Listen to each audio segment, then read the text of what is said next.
karena firman Tuhannya panjang kali lebar kali tinggi ya.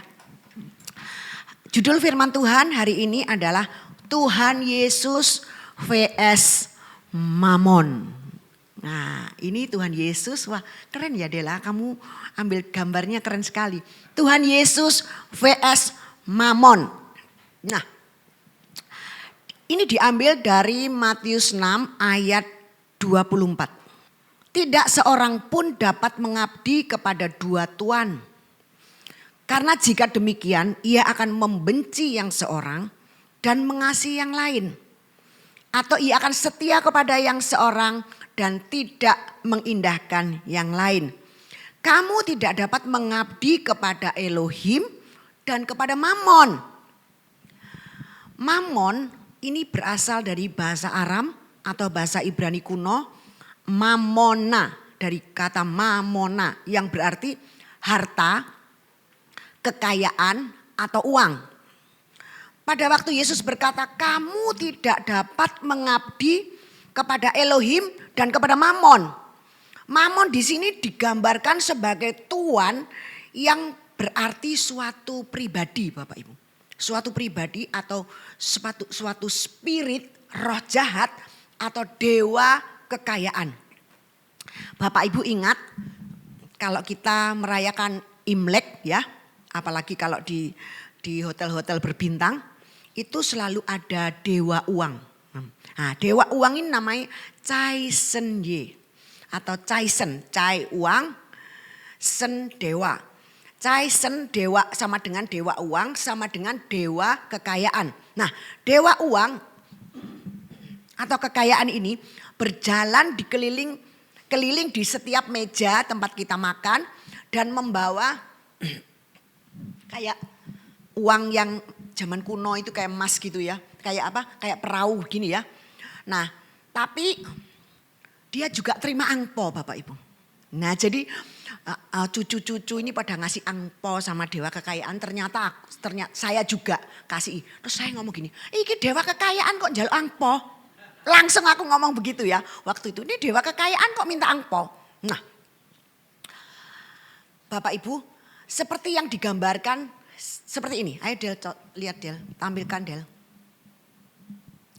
Nah seperti ini. Dia ada kanan kirinya begini. Terus dia datang sama barongsai ya. Terus di meja-meja ada ini namanya dewa kekayaan, patung dewa Mamon Cina. Ini kalau Mamon Cina ya. Jadi Mamon adalah spirit atau roh jahat atau iblis ketamaan. Siapakah roh Mamon ini? Roh Mamon ini adalah salah satu dari malaikat yang jatuh bersama-sama Lucifer. Pada waktu Tuhan Yesus dibawa oleh roh ke padang gurun untuk dicobai oleh iblis dalam Matius 4 ayat 8 sampai 11.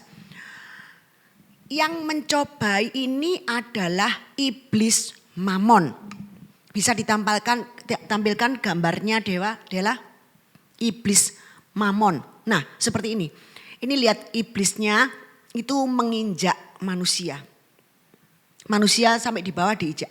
Jadi kita ini ibaratnya diinjak oleh Mamon, diperbudak oleh Mamon. Ujian terakhir Tuhan Yesus adalah tentang kuasa, tentang power. Karena di dunia ini diakui atau tidak, kekayaan itu power. Betul ya Pak Hermawan? Kuasa, punya power. Siapa punya uang banyak, punya kekayaan, dia punya power atau kuasa. Dia bisa ngomong, dia bisa merintah, dia bisa lakukan apapun. Dia punya power, betul ya. Saya tidak akan memberi contoh satu persatu secara jelas. Karena Bapak Ibu pasti sudah mengerti dan sudah tahu. Pernah anak saya ini Juan ngomong gini. Dia pernah kecewa karena dia tidak ada sekarang ya, dia di Jakarta. Ada kawinan, pernikahannya pabrik apa enggak tahu, saya enggak jelas. Dia pergi ke Jakarta, makanya dilukir saya khotbah minggu pertama, dia minggu terakhir. Biasa dia minggu pertama ya. Nah, dia pernah ngomong, "Mah, waktu di pertemuan gitu dia ada bos yang kaya raya. Terus dia lihat Yuan, dia ngomong seperti ini, kok aku sering lihat kamu ya? Terus sama rasanya itu matanya itu kayak gimana gitu loh mah. Jadi langsung timbul di dalam hati. Mentang-mentang kaya gitu ya toh. Kok memandang rendah dia, mungkin dia masih muda dan semuanya. Sehingga dia ngomong gini, Mama tahu kekayaan itu power mah. Punya kuasa mah. Orang kalau duitnya banyak itu ngomong apa aja orang nurut loh mah. Orang disegani di mana-mana kalau orang punya uang. Betul ya Pak Hermawan. Pak Hermawan tahu ya, saya punya Pak Hermawan soalnya punya besan besannya adiknya, mertuanya adiknya itu kaya banget di Jakarta, terkenal itu. Tapi dia luar biasanya, dia cinta Tuhan, amin. Dia cinta Tuhan tapi sekalipun dia kaya, dia cinta Tuhan, tapi orang tetap segan sama dia karena kekayaannya juga. Dewa Mamon ini, karena kekayaan ini memberi kita power, memberi kuasa. Makanya orang-orang dunia ini mengejar itu, mengejar uang, mengejar mamon, mengejar kuasa, mengejar power itu ya. Ayo kita baca Matius 4 ayat 8 sampai 11. Dan iblis membawa Yesus ke atas gunung yang sangat tinggi. Dan memperlihatkan kepadanya semua kerajaan dunia dengan kemegahannya. Dan berkata kepadanya, semua itu akan kuberikan kepadamu jika engkau sujud menyembah aku. Seperti gambar tadi ya. Maka berkatalah Yesus kepadanya, enyahlah iblis Mamon. Sebab ada tertulis engkau harus menyembah Tuhan Elohimu. Dan hanya kepada dia sajalah engkau berbakti. Nah, terus selanjutnya ada hubungan antara mamon dengan ibadah, dengan berbakti, dengan beribadah.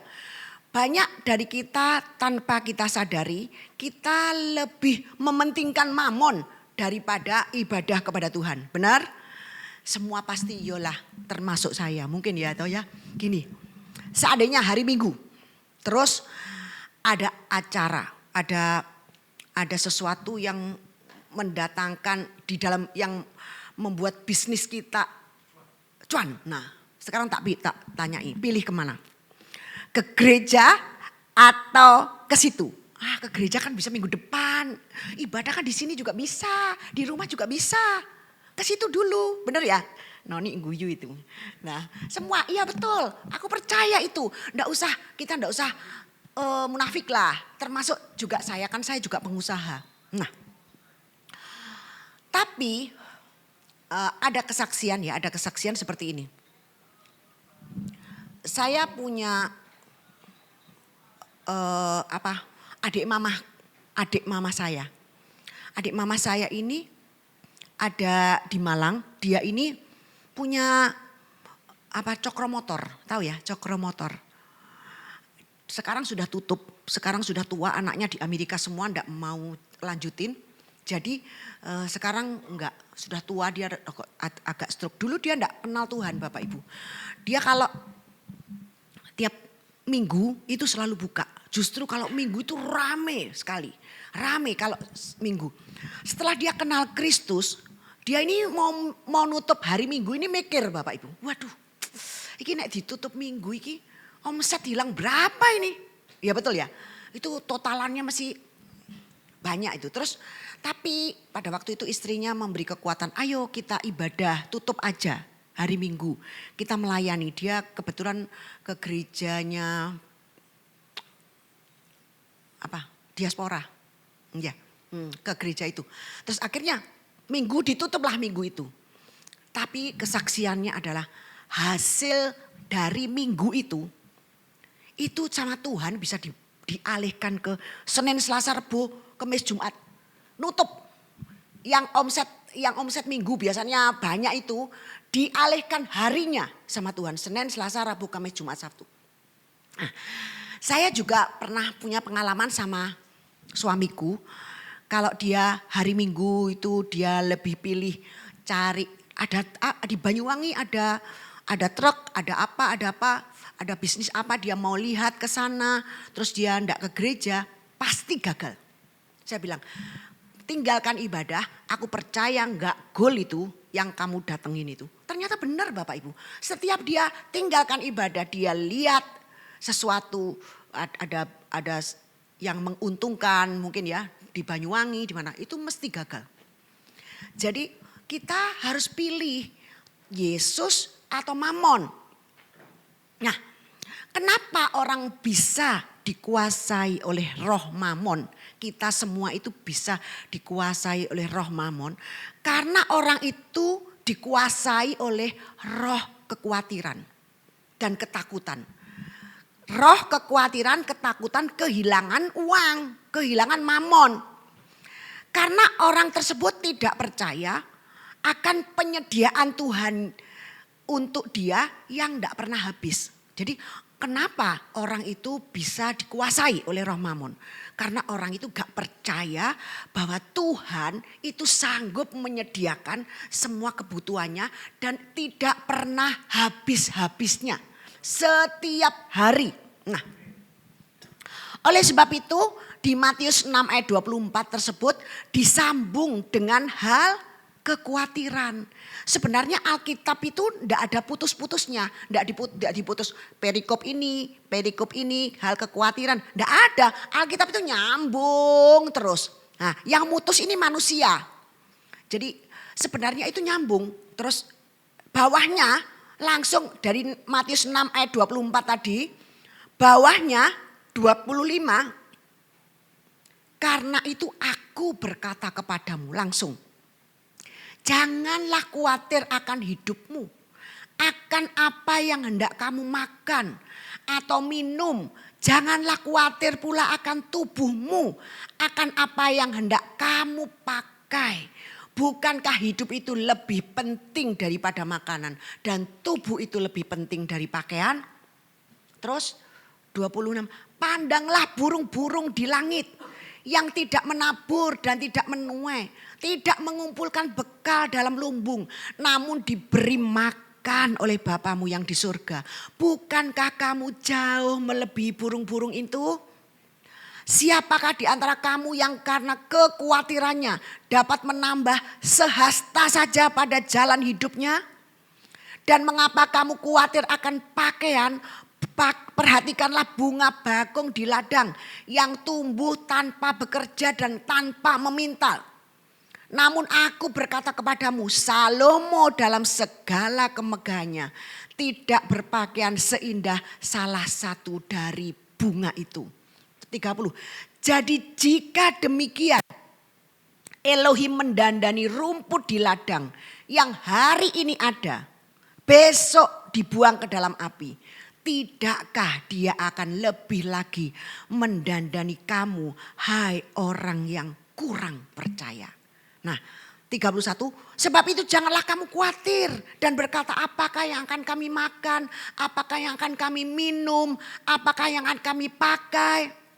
Semua itu dicari bangsa-bangsa yang tidak mengenal Elohim. Akan tetapi Bapamu di sorga tahu bahwa kamu memerlukan semuanya itu. Semuanya itu apa Bapak Ibu? Apa semuanya itu? Makan, minum, pakai, uang. Bagaimana Tuhan bisa memberikan semua hal itu? Ayat 33, 34, tadi 33. Tetapi carilah dahulu kerajaan Elohim dan kebenarannya, maka semuanya itu akan ditambahkan kepadamu. Terus, sebab itu jangan kamu khawatir akan hari besok. Karena hari besok mempunyai kesusahan sendiri. Kesusahan sehari cukup untuk sehari. Jadi di ayat 33 tadi dikatakan semuanya itu akan ditambahkan kepadamu. Tuhan berkata ditambahkan. Tuhan berkata ditambahkan. Jadi semuanya itu akan ditambahkan kepadamu. Berarti itu hanya tambahan. Betul ya Bapak Ibu? Hanya tambahan. Berarti itu enggak penting karena hanya tambahan. Betul ya? Makan, minum, pakai itu akan ditambahkan kepadamu. Berarti kalau Tuhan berkata tambahan itu berarti enggak penting. Yang penting apa? Cari terlebih dahulu kerajaan Elohim dan kebenarannya. Maka semuanya akan diberikan kepadamu. Nah, Ibrani 13 ayat 5. Janganlah kamu, kalau di IMB, janganlah hidupmu dikuasai cinta uang. Janganlah kamu menjadi hamba uang. Cukupkanlah dirimu dengan apa yang ada padamu. Karena Elohim telah berfirman, aku sekali-kali tidak akan membiarkan engkau. Dan aku sekali-kali tidak akan meninggalkan engkau. Jadi kalau di IMB lebih bagus ya ini. Jangan hidupmu dikuasai cinta uang. Puaslah dengan apa yang engkau miliki. Sebab dia berfirman, aku sekali-kali tidak akan pernah membiarkan engkau. Aku sekali-kali tidak akan pernah meninggalkan engkau. Tidak akan pernah. Didobel, tidak akan pernah. Jadi ada penekanan yang luar biasa. Yesus menyatakan dalam Lukas 12 tentang orang kaya yang bodoh, Lukas 12 ayat 15 dikatakan seperti ini. Katanya lagi kepada mereka, berjaga-jagalah dan waspadalah terhadap segala ketamakan. Karena sebab walaupun seorang berlimpah-limpah hartanya, hidupnya tidaklah tergantung daripada kekayaannya itu. Benar ya? Karena orang kaya itu hartanya berlimpah-limpah, tapi kalau mati nggak ada satupun yang dibawa. Betul ya? Saya sudah alami, noni yang sudah ditinggal ini alami, tidak ada satupun. Dulu suamiku ngomong, ini lemari kamu jangan otek-otek ya, nanti mama pasti amburadulkan ini. Jadi setelah dia mati tak otek-otek sama aku. Ayo tak otek-otek, kan nggak ada, dia nggak bisa ya. Kartu kredit, debit, semua tak otek-otek semua. Tak otek-otek semua, dulu kan nggak boleh. Mama nggak usah otek-otek sini, mama sana. Jadi lemarinya sana. Jadi kan di pinggir tempat tidur itu kan ada laci-laci gitu. Dia sebelah sana, saya sebelah sini. Tapi waktu dia meninggal nggak ada satupun yang dibawa mati Bapak Ibu.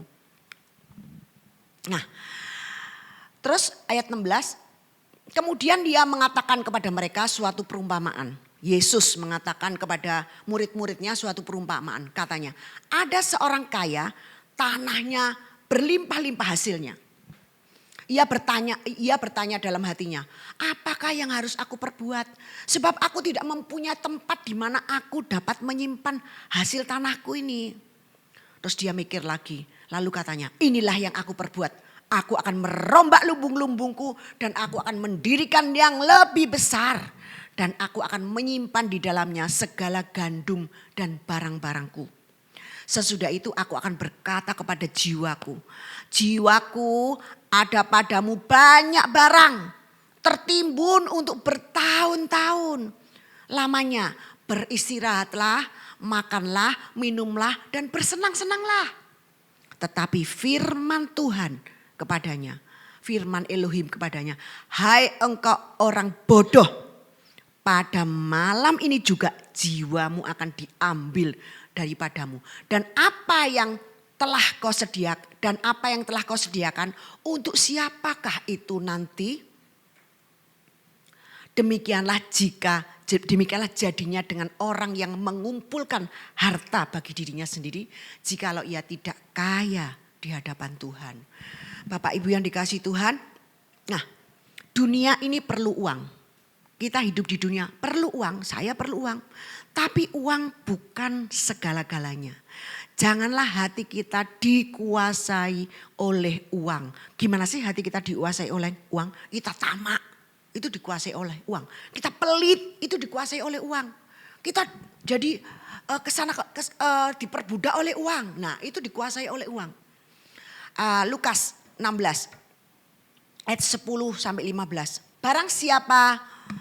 Barang siapa setia dalam perkara-perkara kecil, ia setia juga dalam perkara besar. Barang siapa tidak benar dalam perkara kecil, ia tidak benar juga dalam perkara besar. 11. Jadi jikalau kamu tidak setia dalam hal mamon yang tidak jujur, siapakah yang akan mempercayakan kepadamu harta yang sesungguhnya? Harta yang sesungguhnya. Dan jikalau kamu tidak setia dalam harta orang lain, siapakah yang akan menyerahkan hartamu sendiri kepadamu? Ini ceritanya seperti ini. Yang 11 tadi ngomong apa? Jadi jika kamu tidak setia dalam hal mamon yang tidak jujur, kamu tidak setia dalam hal keuangan, siapa yang akan mempercayakan kepadamu harta yang sesungguhnya? Harta yang sesungguhnya itu apa? Harta di surga, Bapak Ibu. Terus 12. Dan jikalau kamu tidak setia dalam harta orang lain, siapa yang akan menyerahkan hartamu sendiri kepadamu? Kamu tidak akan diberkati kalau dengan harta orang lain aja kamu nyuri. Kamu gak percaya, kamu korupsi. Terus 13. Seorang hamba tidak dapat mengabdi kepada dua tuan. Seperti tadi, karena jika demikian ia akan membenci seorang dan mengasihi yang lain. Atau dia akan setia kepada yang seorang dan tidak mengindahkan yang lain. Kamu tidak dapat mengabdi kepada Elohim dan kepada Mamon. 14. Semua itu didengar oleh orang-orang Farisi, hamba-hamba uang itu. Dikatakan orang Farisi itu hamba-hamba uang, pecinta uang kalau di IMB-nya, pecinta uang. Dan mereka mencemooh Yesus. Terus lalu Yesus berkata kepada mereka, kamu membenarkan diri di hadapan orang, di hadapan manusia. Tetapi Elohim mengetahui hatimu. Sebab apa yang dikagumi manusia dibenci oleh Elohim. Apa yang dikagumi manusia? Uang lah.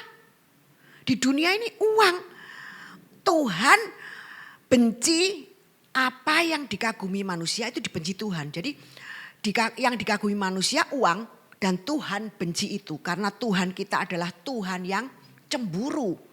Karena Tuhan tahu mamon atau uang itu adalah roh jahat, adalah spirit.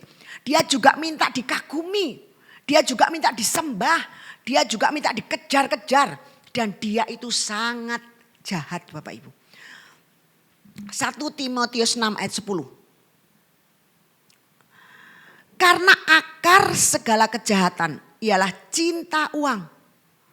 Beberapa orang mengejarnya sebab oleh memburu uanglah beberapa orang telah menyimpang dari iman dan menyiksa dirinya dengan berbagai duka. Kalau di IMB-nya gini, sebab akar kejahatan adalah cinta uang. Beberapa orang mengejarnya, mereka telah disesatkan dari iman dan telah menyiksa diri dengan berbagai penderitaan. Jadi banyak orang ini memburu uang sampai disiksa, sampai menyiksa dirinya dalam berbagai duka, dengan berbagai penderitaan. Itu banyak Bapak Ibu. Saya tidak bisa sebutkan satu-satu, tapi banyak orang yang menyimpang dari iman, menyiksa diri dengan berbagai duka oleh karena memburu uang. Pengkhotbah 5 ayat 10. Siapa mencintai uang tidak akan puas dengan uang. Siapa mencintai kekayaan tidak akan puas dengan penghasilannya. Ini pun sia-sia. Benar ya? Kalau kita punya mobil 1 pengen 2, punya rumah 2 pengen 3. Terus gak ono marinya.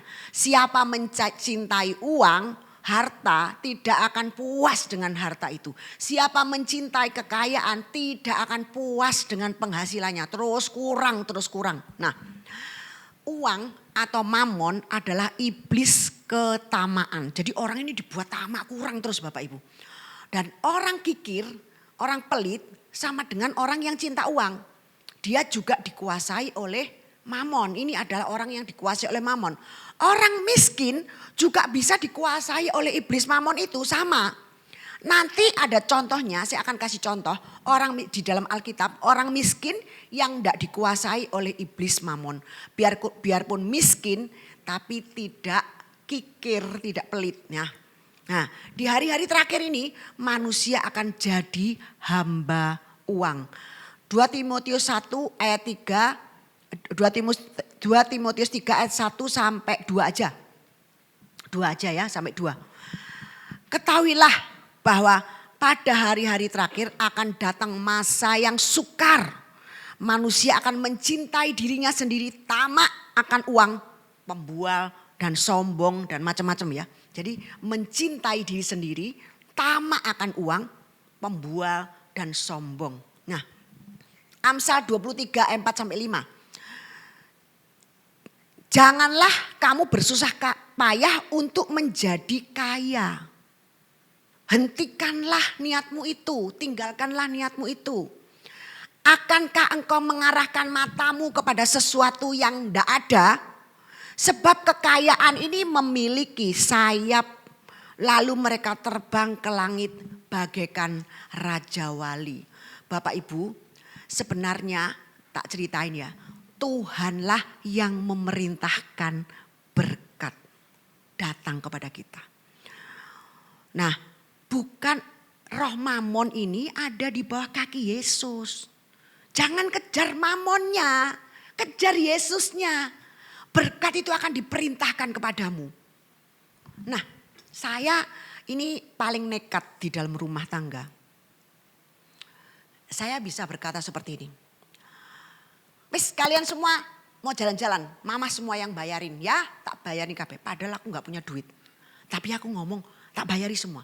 Anakku sampai kaget, loh bener ya mama bayari? Iya wes tak bayari semua, ayo pergi mana? Saya kalau pergi-pergi sama anak mantu itu saya yang bayar Bapak Ibu. Semua enak jadi nunut semua jalan-jalan sama mama. Mama bayar kabeh dari A sampai Z ya. Itu gesek aja langsung ditarik Bapak Ibu. Kalau uang orang tua, uangnya anak, ingat ya. Kalau uang anak bukan uang orang tua. Betul ya, Feni tertawa ini tahu ya. Nek orang tua ndak pernah berkata kepada anak, lu ngutang mama, nggak pernah. Tapi nek anak sama orang tua, saya ini sudah pengalaman toh. Makanya saya suka ngomong, orang tua harus punya sendiri. Jangan sampai kita minta-minta ke anak, nggak diajeni karo anak, ya toh, betul ya. Kita sudah jadi orang tua, udah punya anak mantu, tahu itu. Jadi orang tua, uang orang tua, ini uangnya anak. Tapi ini uangnya anak, belum tentu uangnya orang tua. Nanti, oh mama ditagih, ini mama ini, oh yo gitu ya. Tagihannya, wih pelit-pelit mah, luar biasa ini. Nah terus, Imamat 25 ayat 21. Maka aku akan memerintahkan berkatku kepadamu. Dalam tahun yang ke-6, supaya diberinya hasil untuk 3 tahun.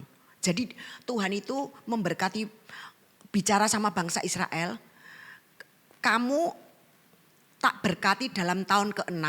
Jadi tahun ke-7 itu adalah tahun Sabat. Tidak boleh menanam. Sehingga pada waktu tahun ke-6 kamu diberkati 3 kali lipat. Sehingga 6, 7, 8 dikasih 3. Jadi tahun ke-7, tahun ke-6 kan kita menuai hasilnya. Nanam nuai hasil. Tahun ke-7 kan tidak boleh nanam. Tidak bisa nuai hasil. 8 kan baru nanam. Hasilnya kan nanti ke-9. Jadi 6, 7, 8 ini sudah disediakan dengan Tuhan. Tuhan kita ini Bapak yang bertanggung jawab. Sangat banget. Bertanggung jawab atas hidup kita anak-anaknya. Jadi jangan pernah khawatir. Jangan pernah sampai gak menikmati. Aku dulu punya. Mertuaku gak menikmati Bapak Ibu. Waduh pelite pol Bapak Ibu. Sing menikmati mantu nih terusan. Salah tuh ya. Jangan mau seperti itu. Nikmati kita. Kita harus menikmati. Kocingguan harus menikmati. Tertawa dia. Karena tak sentil karena dia angop Bapak Ibu. Gitu langsung kocingguan. Nah betul, nah, nikmati ya. Nah, katanya Juan nanti tak ceritain, lucu. Ini bisa dimakan 3 tahun. Ulangan 28 ayat 8. Tuhan Yehova akan memerintahkan berkat atasmu dalam lumbungmu dan dalam segala usahamu. Dia akan memberkati engkau di negeri yang diberikan kepadamu oleh Tuhan Elohimmu. Mazmur 133 ayat 3. Seperti embun gunung Hermon yang turun ke atas gunung-gunung Sion. Sebab kesanalah Tuhan memerintahkan berkatnya. Kehidupan untuk selama-lamanya. Jadi Tuhan itu berkuasa memerintahkan berkatnya. Tapi kenapa aku kok belum diperintah? Aku belum mengalami berkat itu. Tunggu, percaya, berharap pada Dia. Pasti jawabannya pasti. Nah, terus Amsal 10 ayat 22. Berkat Tuhanlah, berkat Yehova lah yang menjadikan kaya. Susah payah tidak menambainya. Ada loh. Bukan berarti itu malas ya, enggak Bapak Ibu. Tapi dengan effortmu kamu enggak akan bisa menambah kekayaanmu. Enggak akan bisa. Karena langganan itu yang datangkan Tuhan. Barang-barang yang datangkan Tuhan. Tiba-tiba Juan dikasih. Ini tak kasih barang murah. Untungnya jadi banyak. Wah Tuhan luar biasa. Hebat ya Tuhan itu. Kok orang itu ngasih ke Juan. Kok enggak ngasih ke orang lain. Itu yang ngarahkan hati ke sini siapa? Tuhan. Semakin dia baca firman. Semakin dia mendalami Tuhan. Dia kan belajar bahasa Ibrani, dia baca semuanya. Dia belajar dari dengarkan khotbah-khotbah pendeta Amerika dan semuanya. Dia semakin tahu bahwa wah semua ini Tuhan pokoknya. Kita ini nothing, nol besar. Jadi keliru nek kita berharap kepada sesuatu yang bukan Tuhan. Terus dikatakan berkat Tuhanlah yang menjadikan kaya. Susah payah ndak akan menambahinya. Tapi apa? Cari dahulu kerajaan Elohim dan kebenarannya. Maka uang berkat yang dari Tuhan itu akan diperintahkan untuk mendatangi kita. Mamon, roh mamon itu bisa ngasih berkat Bapak Ibu. Tapi tidak mendatangkan damai sejahtera. Mesti ada tumbalnya. Pasti itu Bapak Ibu. Contoh ada orang kaya di Indonesia. Anaknya G Bapak Ibu. Kalau anaknya G, gak stres Bapak Ibu. Ngapain sugih, ngapain duit-duit. Anaknya, ada yang aku diceritain kemarin. Anaknya bisu tuli 33. Ayo, mau ndak dikasih sugih? Anaknya bisu tuli 33. Gak mau lah. Dikasih kaya, tapi anakmu cacat. Gak mau lah. Gak usah sugih, gak apa-apa, biasa-biasa aja. Saya ini nggak mintanya sama Tuhan, aku minta cukup. Nggak minta soge, nggak cukup Tuhan. Mau pergi sini bisa, mau pergi sono bisa, mau ke sono bisa, cukup. Cukup dan Tuhan mencukupi. Pesta apa? 60 tahun dicukupin. Terus kemarin mau pergi ke Singapura. Perlu duit akeh nih, check up banyak ya. Terus dicukupi sama Tuhan. Terus ini mau ke Israel. Dicukupi sama Tuhan. Di mana hatimu katanya Juan mah orang-orang sing mau ke Israel itu ditarik DP mah nanti gak bisa mencela-menceli bisa molah maling ngomong gak melo-melo ya toh tarik DP karena mama tahu karena di mana hartamu berada di situ hatimu berada. Kalau sudah ambil coaching Juan tak ambil $500 dia pasti ya wes melok wes gitu ya toh. Gak mungkin dia ngomong gak situ melok ngono. Eman-eman $500 hilang betul ya. Di mana hatimu di mana hartamu berada, di situ hatimu berada. Coba kita sudah booking pesawat terus. Mari gitu mau males lungo boyok enggak enak. Masih boyok enggak enak iso berangkat Bapak Ibu, betul ya? Karena kita sudah DP, di mana hartamu berada, di situ hatimu berada. Jadi ditarik semua jamaah. Ayo coaching Guan ditarik, bayar $500 pergi Israel. Gitu. Nanti next $500 dibayar dia pasti berangkat Bapak Ibu. Kemarin dulu dia sudah bayar full, terus dia jatuh Bapak Ibu. Dia jatuh ya, pernah jatuh ya, mau berangkat ke Israel, jatuh. Sampai peok ini Bapak Ibu dibawa pergi rumah sakit. Mana? Rumah sakit Citraland itu apa itu ya, Ven? Papamu ini pokoknya godaannya banyak mau ke Israel ya. Terus kurang 2 hari berangkat ya. Kurang 2 hari ya coaching Guan. Ininya aduh, ininya pedot Bapak Ibu enggak tahu jatuh. Katanya digodak setan. Lempar dia mencolot dari tidur mimpi. Terus dikejar setan dia lompat dari tempat tidur ya coaching Guan. Langsung melompat dari tempat tidur langsung peok sininya Bapak Ibu. Bayangkan mau ke Israel ini apa ya. Bayang bareng Heru ya sama Heru kan. Nah waktu lali ya kamu lupa. Nah, apa yang terjadi? Dia tetap berangkat. Gak mungkin toh, nek sudah bayar $3.000, $5.000 gak berangkat. Berangkat deh, gini tahu, gini berangkat. Tapi luar biasanya di sana ini langsung jalan. Tuhan buat mujizat. Semua kalau di Israel itu pasti ada miracle. Gak ada. Ya kesinggungan betul ya. Jalan naik turun loh luar biasa. Tapi iki kok kuat banget nih kalahku. Dia kuat pol padahal habis peyok sininya. Terus lagi mau berangkat ke Israel Bapak Ibu. Dia sorry ya, dia murus terus Bapak Ibu. Minum obat apapun enggak. Sampai di bandara Bapak Ibu. Sampai di bandara tak kasih obat iki lho kok minum kok. Diminum tetep gak iso. Tapi luar biasanya begitu naik pesawat aku sampai derdek. Mau naik pesawat itu masih ke belakang ya coaching Guan. Lah. Tapi mujizatnya luar biasa. Sampai di dalam pesawat. Terus hilang murusnya. Mangan sembarang terus lagi. Ini kok damjek. Dipangan semua Bapak Ibu. Minuman apa itu? Minum anggur. Nakal ini pokoknya nakal temanku satu ini Bapak Ibu. Tapi aku sayang sama dia. Wes pokoknya wes luar biasa. Di mana hartamu berada, di situ hatimu berada. Wes bayar masih sakit perut berangkat Bapak Ibu. Tapi mujizatnya selama di Israel dia dapat selalu mujizat. Pokoknya nek mau ke Israel dia digarai terus sampai setan pokoknya. Supaya gini-gini. Tapi enggak, dia tetap berangkat dan dia sembuh. Saya ke Israel pernah Bapak Ibu naik, ini cerita kayak naik unta, naik Gunung Sinai. Ini Gunung Sinai yang di Mesir, itu salah sebenarnya. Gunung Sinai yang benernya itu di Arab. Nanti suatu saat aku mau pergi Gunung Sinai yang di Arab. Kalau sudah jalannya diperbaiki, ada hotelnya dan semuanya kita mau ke sana. Nah, apa yang terjadi?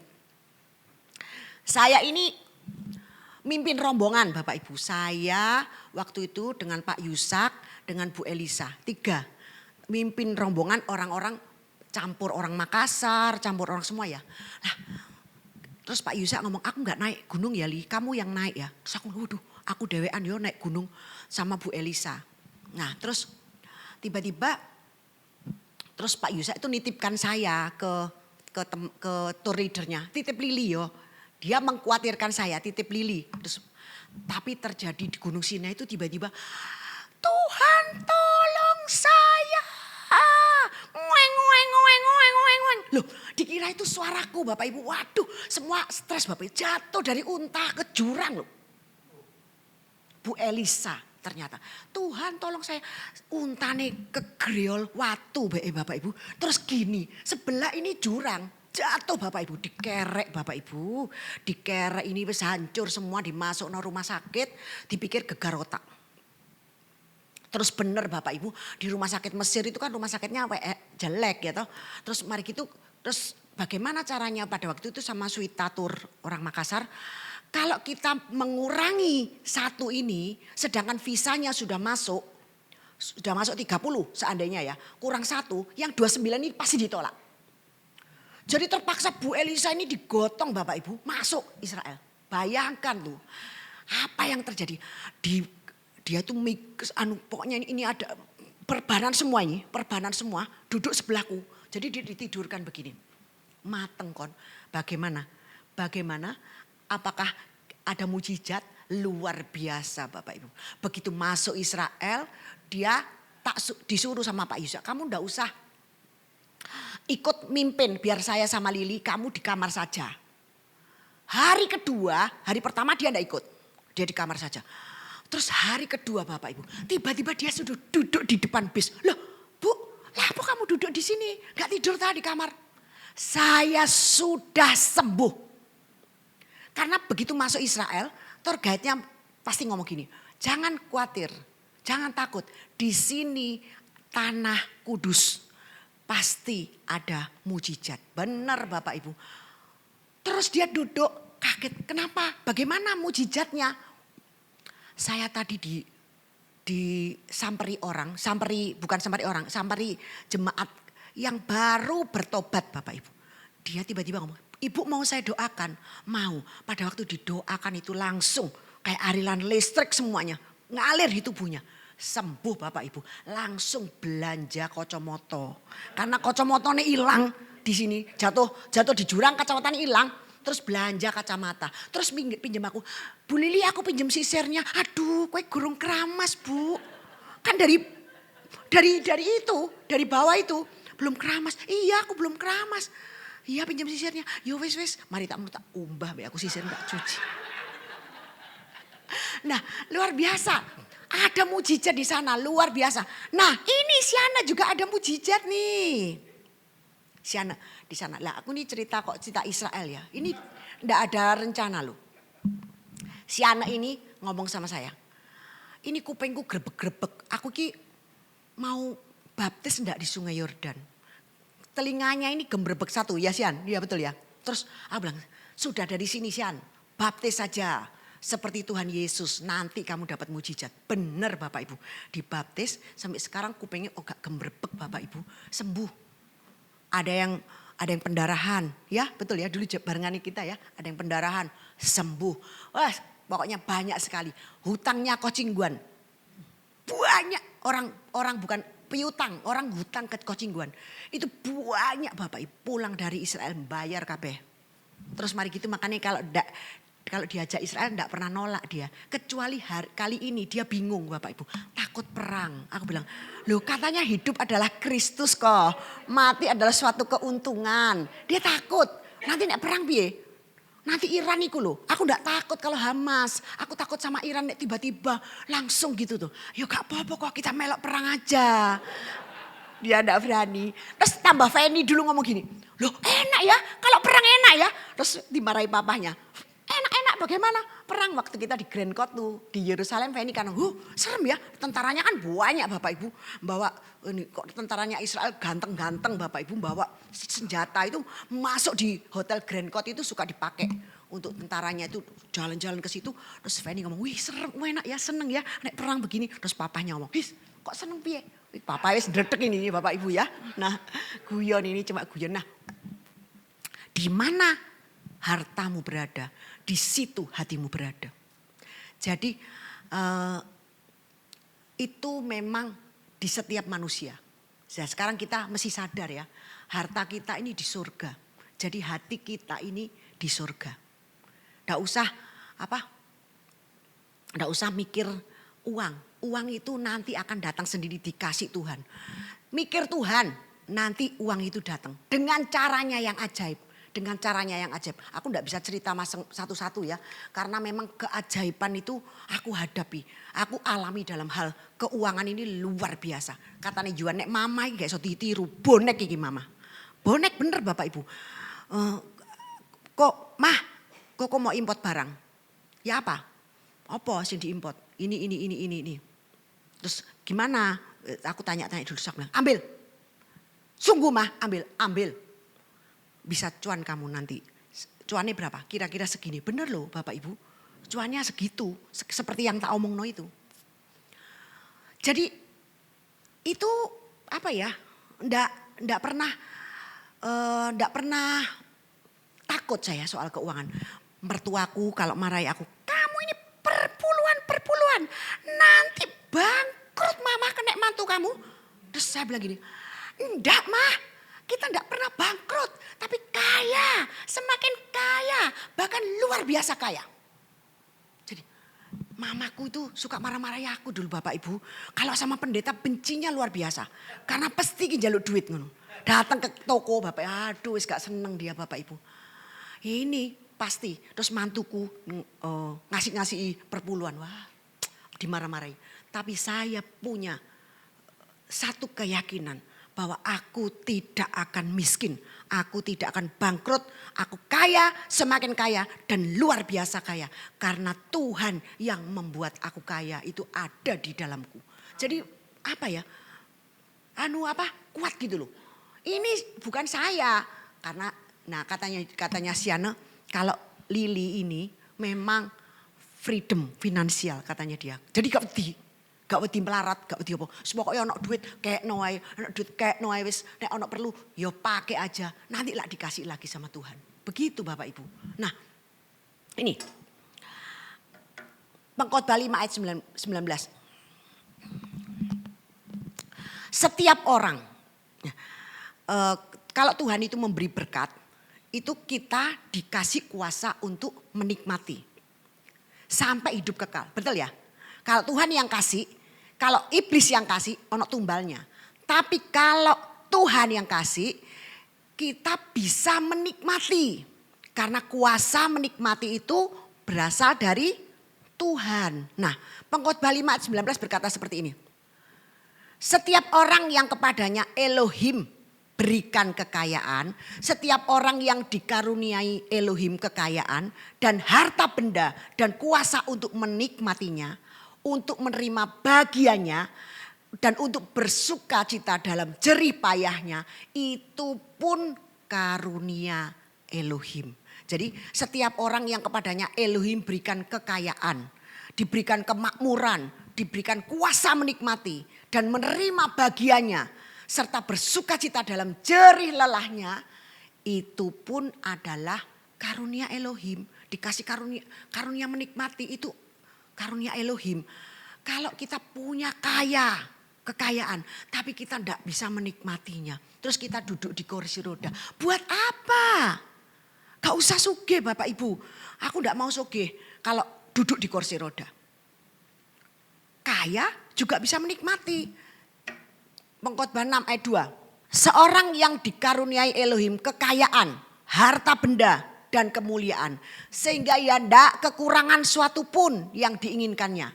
Tetapi orang itu tidak dikaruniai kuasa oleh Elohim untuk menikmatinya. Melainkan orang lain yang menikmatinya. Ini adalah kesia-siaan dan penderitaan yang pahit. Betul ya? Kita dikasih kaya, semua makmur, kaya, kemuliaan, kehormatan semua. Tapi sing menikmati orang lain. Waduh, gigit jari Bapak Ibu. Jangan mau seperti itu. Kuasa menikmati itu datangnya dari Tuhan. Roh mamon, ingat, tunduk kepada Tuhan. Oleh sebab itu jangan kejar mamon, kejar Tuhan.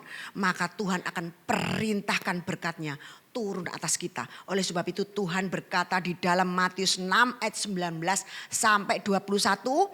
Jangan menimbun harta di bumi. Jangan kamu mengumpulkan harta di bumi. Di bumi ngengat dan merusakkannya. Dan pencuri membongkar serta membobolnya, mencurinya. Tapi kumpulkanlah bagimu harta di surga. Di surga ngengat dan karat tidak merusakkannya. Dan pencuri tidak membongkar serta mencurinya. Karena di mana hartamu berada, di situ hatimu berada. Betul ya? Ambil itu $500 pasti melok lungo Israel. Ya. Ini tak rayu Bapak Ibu, lagi tak rayu ini dua ini karena takut bom. Tapi Siana gak takut. Aku bilang gini, kalau Siana gak takut biar Siana aja pergi sama aku kok. Satu kamar sama aku. Nanti kau cingguan tak kabari, tak video. No ini di sini pasti kepengen. Nah, terus contoh dalam Alkitab yang tidak cinta uang siapa? Yang contoh di dalam Alkitab yang gak cinta uang. Tapi malah diberkati oleh Tuhan. Siapa? Raja Salomo. Raja Salomo. Raja Salomo ditawari sama Tuhan. Kamu minta apa? Apa yang harus kuberikan kepadamu? Apa jawab Raja Salomo di ayat 9? Maka berikanlah kepada hambamu ini hati yang faham menimbang perkara untuk menghakimi umatmu dengan dapat membedakan antara yang baik dan yang jahat. Sebab siapakah yang sanggup menghakimi umatmu yang besar ini? Dia minta bisa roh yang punya roh hikmat yang bisa menimbang perkara baik dan jahat. Menghakimi umatnya. Terus Tuhan ngomong apa ayat 10. Lalu kata Tuhan adalah baik. Tapi kalau di ayat 10 IMB ini lebih jelas. Perkataan ini menyenangkan hati Tuhan. Bahwa Salomo meminta hikmat. Meminta hal yang demikian. Terus akhirnya Tuhan kasih apa? 11. Dia tidak minta kekayaan. Enggak.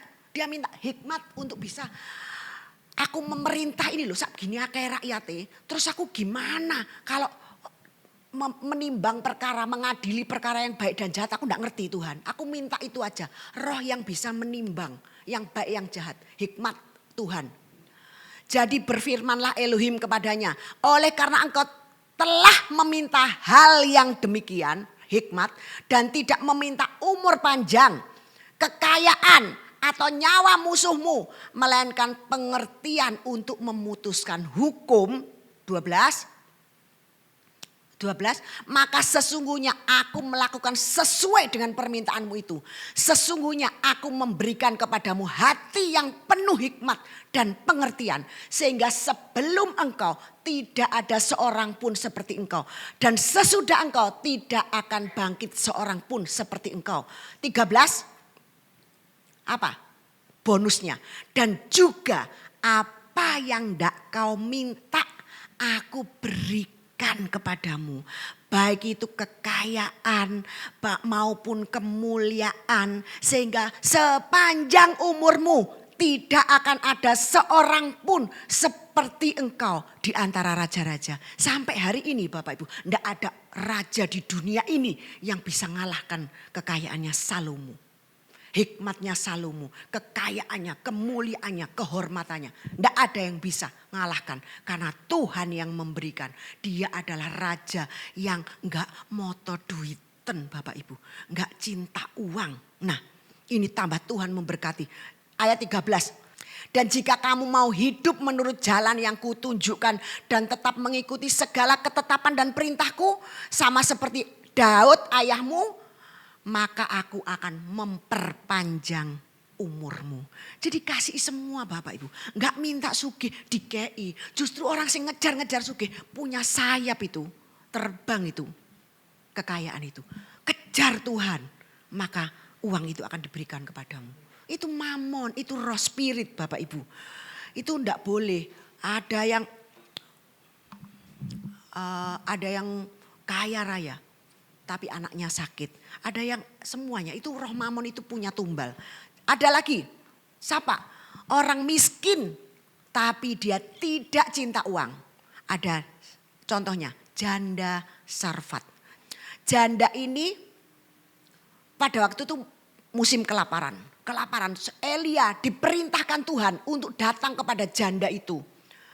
Terus janda itu waktu itu lagi ngumpulkan kayu. Tak ceritain aja ya. Ngumpulkan kayu.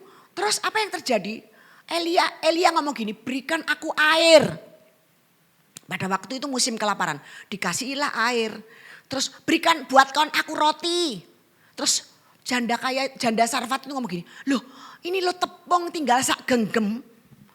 Tinggal ini tak masak buat anakku dan aku makan sama anakku. Mari gitu besok gak ada lagi. Aku mati besan. Tapi apa kata Elia?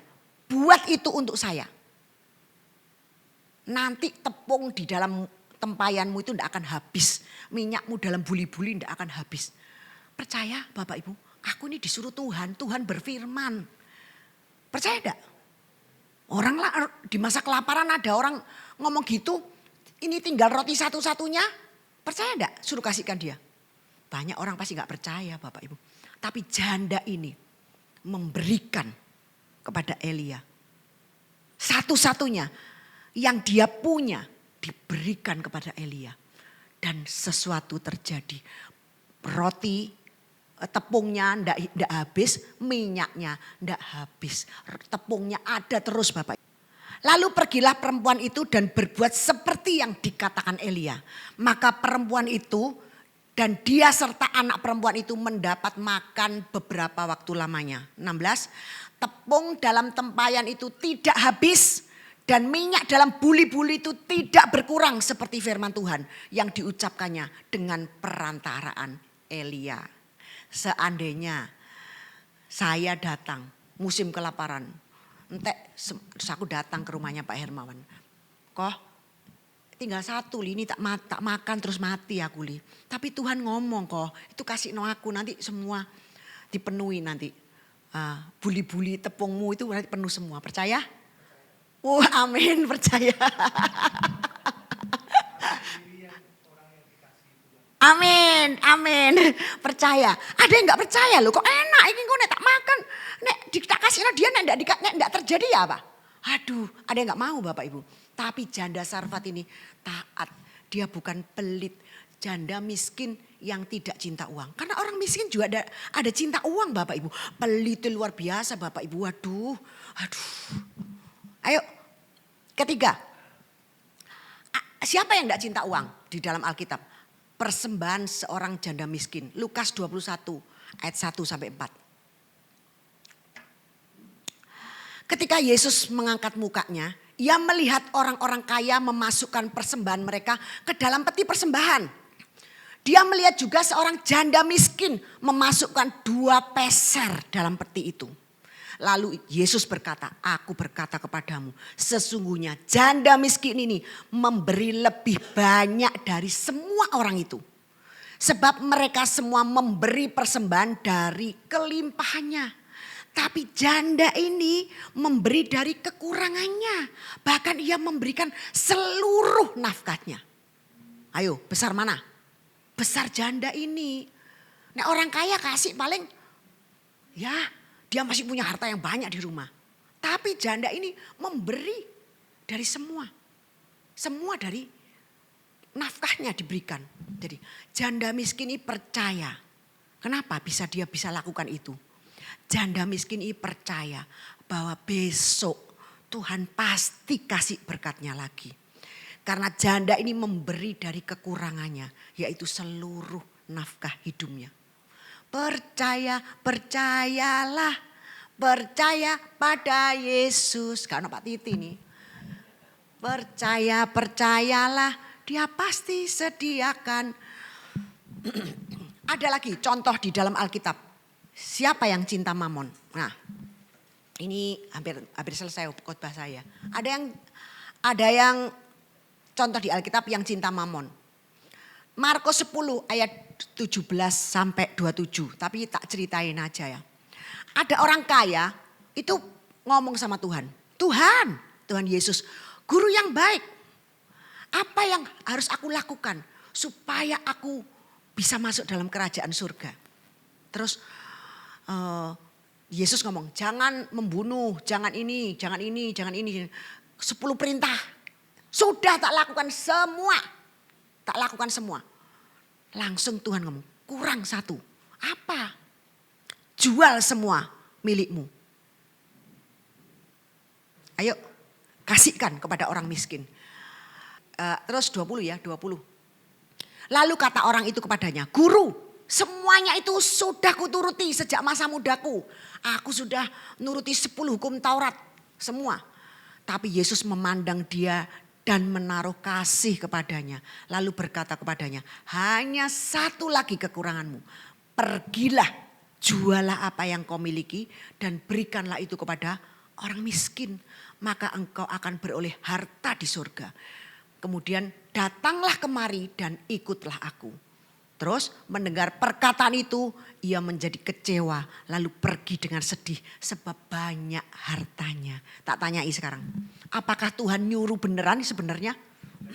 Iya, karena dia tahu orang itu, dia tahu hatinya orang itu. Hatinya kemana? Sombong kan sudah tak turuti semua. Tapi ada 1 yang belum. Jual seluruh hartamu. Berikan kepada orang miskin, terus ikut aku. Langsung nggak mau. Karena Tuhan itu ngomong sebenarnya bukan jahat. Karena dia tahu orang itu tidak mungkin mau. Hatinya melekat ke harta. Ada dua. Yang kedua, Ananias dan Safira. Ananias dan Safira di Kisah Rasul 5. Ini ceritanya begini, tak cerita nih. Zaman dulu di Kisah Para Rasul setiap ada penjualan kan orang-orang kan berkumpul terus kekayaan yang kaya itu dimakan bersama gitu. Terus ada yang mempersembahkan tanahnya untuk Tuhan, ada yang mempersembahkan kekayaannya untuk Tuhan. Terus tibalah Ananias dan Safira ini. Ayat 5. Kisah Para Rasul 5 ayat 1. Kisah Para Rasul 5. Ada seorang lain yang bernama Ananias. Dia beserta istrinya Safira menjual sebidang tanah. Terus 2. Dengan setahu istrinya, dengan sepengetahuan istrinya, dia menahan sebagian dari hasil penjualannya itu. Dan sebagian lain diletakkannya di depan kaki rasul-rasul. Terus dia ngomong, ini loh hasil penjualan tanahku harganya 500 sebenarnya. Padahal 1000 ya gitu ya. Tapi Petrus berkata, Ananias, mengapa hatimu dikuasai iblis? Sehingga engkau mendustai Roh Kudus dan menahan sebagian dari hasil penjualan tanah itu. Selama tanah itu tidak dijual, bukankah itu tetap kepunyaanmu? Dan setelah dijual, bukankah hasilnya itu tetap dalam kuasamu? Mengapa engkau merencanakan perbuatanmu itu dalam hatimu? Engkau bukan mendustai manusia, tapi mendustai Elohim. Ketika mendengar perkataan itu, rebahlah Ananias dan putuslah nyawanya. Maka sangat ketakutanlah semua orang yang mendengar hal itu. Terus 6, ayat 6. Lalu datanglah beberapa orang muda. Mereka mengapani mayat itu, mengusungnya keluar dan pergi menguburnya. Terus 7, kira-kira 3 jam kemudian masuklah istri Ananias. Tetapi ia tidak tahu apa yang telah terjadi. Terus Petrus ngomong sama dia, katakanlah kepadaku dengan harga sekiankah kamu jual tanahmu itu? Jawab perempuan itu, betul sekian. Bujuk toh Bapak Ibu ya. Kata Petrus, mengapa kamu berdua sepakat untuk mencobai roh Tuhan? Lihatlah orang yang baru mengubur suamimu itu berdiri di depan pintu dan mereka akan mengusung engkau juga keluar. Langsung mati Bapak Ibu. 10. Lalu rebahlah perempuan itu seketika itu juga dalam kaki Petrus dan putuslah nyawanya. Ketika orang-orang muda itu masuk, mereka mendapatkan dia sudah mati. Lalu mereka mengusungnya keluar dan menguburnya di samping suaminya. 11, maka sangat ketakutanlah seluruh jemaat dan semua orang yang mendengar hal itu. Bapak Ibu, ini contohnya orang yang cinta uang. Jadi bujui Tuhan Bapak Ibu. Gak usah bujuk kenapa ya. Nek, aku mau kasih segini, ya seginilah. Ya, jangan berkata memberi perpuluhan kalau tidak sesuai. Ngomong aja memberi dengan sukacita. Saya tidak percaya kok kalau orang Kristen ada yang memberi perpuluhan. Tidak mungkin Bapak Ibu. Beri aja dengan sukacita, memberi dengan sukacita. Kalau perpuluhan dari gaji mungkin ada. Tapi kalau pengusaha terus ngei perpuluhan gak mungkin. Nek pengusaha digaji, saya digaji Bapak Ibu. Ya aku memberi perpuluhan dari gajiku. Terus bagaimana supaya kita tidak dikuasai oleh roh mamon ini? Gimana? Ini caranya gimana? Percaya Bapak Ibu bahwa Tuhan tidak pernah membiarkan kita kekurangan. Percaya ini loh sing angel. Filipi 4 ayat 19. Elohimku akan menyediakan semua kebutuhanmu. Akan memenuhi semua keperluanmu. Menurut kekayaan dan kemuliaannya di dalam Kristus Yesus. Percaya bahwa Tuhan tidak akan pernah membiarkan kita kekurangan Bapak Ibu. Percayalah, percaya ini loh sing angel. Minta hati yang percaya Tuhan. Aku minta hati yang percaya. Suka saya ngomong gitu. Jadi lihat langit Tuhan, berikan aku hati yang percaya. Berikan aku hati yang percaya. Karena hati yang percaya ini bukan usahamu. Hati yang percaya ini adalah pemberian dari Tuhan. 2. Bagaimana supaya kita tidak dikuasai roh mamon. Murah hati, jadi berkat bagi orang lain. Suka memberi. Ayat Matius 5 ayat 7 berkata, berbahagialah orang yang murah hati, karena mereka akan diberi kemurahan. Kamu kalau nabur uang, kamu akan nuai uang. Kalau kamu nabur kemurahan, kamu akan nuai kemurahan. Murah hati, diberi kemurahan. Ini firman loh. Berbahagialah orang yang murah hatinya, karena mereka beroleh kemurahan. Lukas 6 ayat 36. Karena itu hendaklah kamu murah hati, seperti Bapamu yang murah hati. Amsal 11 ayat 24 sampai 25. Ada orang yang menyebar harta, hamburkan duit, tapi semakin bertambah kaya. Ada orang yang hemat secara luar biasa, namun selalu kekurangan. Ini ada loh. Ada di kehidupan sehari-hari. Siapa suka memberkati akan menjadi makmur. Siapa suka banyak memberi berkat akan diberi kelimpahan. Siapa memberi minum, dia akan diberi minum. Siapa memuaskan dahaga, ia pun akan dipuaskan. Ini kalau IMB-nya. Suka memberkati, dia akan jadi makmur Bapak Ibu. Ada orang yang hamburkan harta, tapi dia tambah kaya. Ada orang yang ngirit luar biasa, tapi tambah kekurangan. Siapa suka memberkati, dia akan jadi makmur. Siapa memuaskan dahaganya, ia pun akan dipuaskan. Pulang dari tempat ini Bapak Ibu, kita mau percaya bahwa penyediaan Tuhan itu tidak pernah habis dalam hidup kita. Selalu baru setiap pagi. Baru setiap pagi, besar setiamu Tuhan, besar setiamu. Dia akan memenuhi semua keperluan kita menurut kekayaan dan kemuliaannya dalam Kristus Yesus. Ingatlah senantiasa, kita ini punya Bapa di surga yang kaya raya. Dan kita adalah anak-anak yang dikasihinya. Sehingga kita enggak khawatir akan hari esok. Apakah kita akan dicukupi atau tidak. Karena jawabannya adalah pasti Bapak Ibu. Amin. Ayat terakhir Mazmur 37 ayat 25 sampai 26.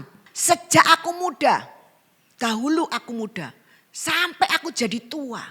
Tapi tidak pernah aku melihat orang benar ditinggalkan dan anak cucunya minta-minta roti.